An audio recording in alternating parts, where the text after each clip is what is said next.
যাবো না। 10 তারিখ অবধি 10 কি 15 তারিখ অবধি আসবো। হ্যাঁ, আর এক এক দিনে চেষ্টা করবো দুটো টেস্ট করে সলভ করার, মানে দুটো করে পেজ। হ্যাঁ ঠিক আছে, দেরি হলেও দুটো পেজ সলভ করতে হবে।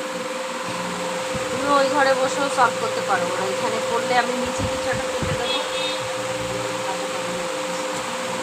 আমি দুপুরবেলা চলে আসবো, আমি তো স্কুলে যাবো না, ও হ্যাঁ, তাহলে ভালো হবে, সুবিধা হবে, ওদের সাথে পড়তে হবে না।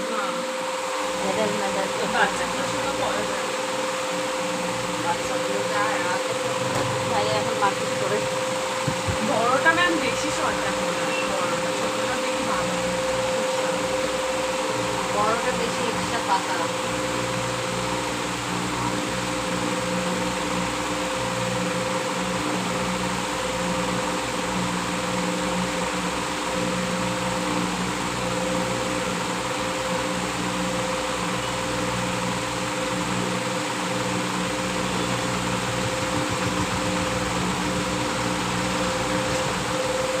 মানুষের জিনোমের বৈশিষ্ট্য হিসেবে দাগ দেওয়া আছে ছোট্ট করে দুটি হ্যাপ্লয়েড সেট ক্রোমোজোম আছে, সেই জন্য মানুষের জিনোমের জিনের সংখ্যা 20 থেকে 25,000। দুটি হ্যাপ্লয়েড জিন। 1 নম্বর পয়েন্ট হচ্ছে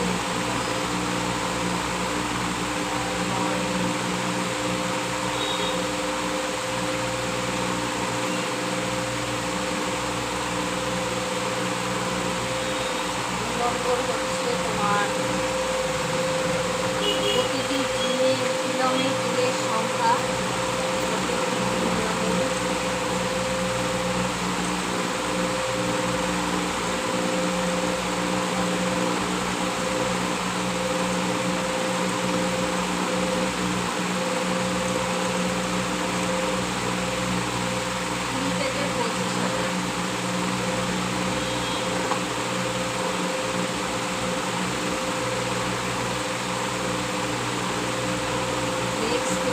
পয়েন্ট হচ্ছে জিনোমের বৈশিষ্ট্য।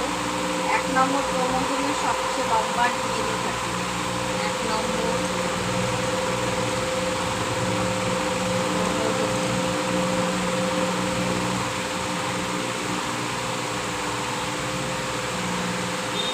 সবচেয়ে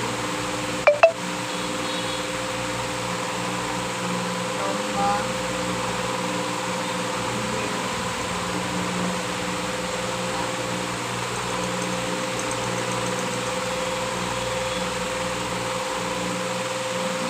ব্যাস হচ্ছে 0.5 মাইক্রন ব্যাস। 0.5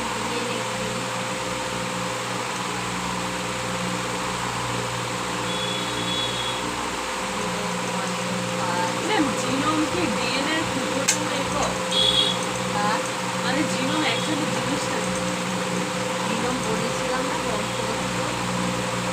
জিনোমের কোনো জীবের এক সেট ক্রোমোজোম হ্যাপ্লয়েড সেট হলে সেই ক্রোমোজোমের সমষ্টিকে বলা হয় জিনোম। মানে এর সংখ্যক পুরেন সংখ্যক নয়, সেই সমস্ত জিনকে বলা হয় সমষ্টিকে বলা হয় জিনোম। ডিএনএগুলোর ব্যাস হচ্ছে 0.5 মাইক্রন ব্যাস। হিউম্যান জিনোম প্রজেক্ট লেখাটাও দাগ দেওয়া নেই। ম্যাম পড়িয়েছে ম্যাম অন্য বই থেকে। আসবে হিউম্যান জিনোম প্রজেক্ট প্রথম জিনের ধারাবাহিকতা, জিনের শনাক্তকরণ এবং জিনগুলোর কাজ সম্বন্ধে জানার জন্য হিউম্যান জিনোম প্রজেক্ট আবিষ্কার হয়েছিল। জিনের শনাক্তকরণ হিউম্যান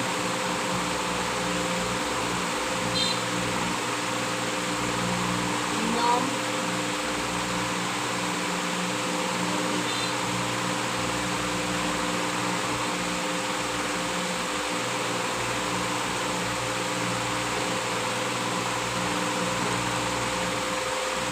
হিউম্যান জিনোম প্রজেক্ট হচ্ছে জিনগুলোর শনাক্তকরণ, জিনগুলোর ধারাবাহিকতা, জিনগুলির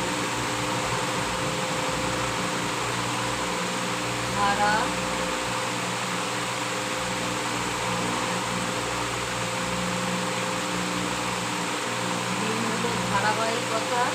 নেক্সট হচ্ছে 2 নম্বর হচ্ছে তোমার জিনগুলোর কাজ সম্বন্ধে জানার জন্য জিনগুলির কার্য সম্বন্ধে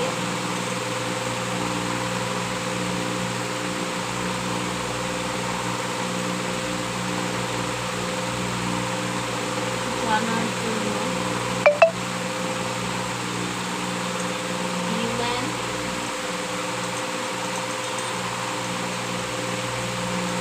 জিনোম প্রজেক্ট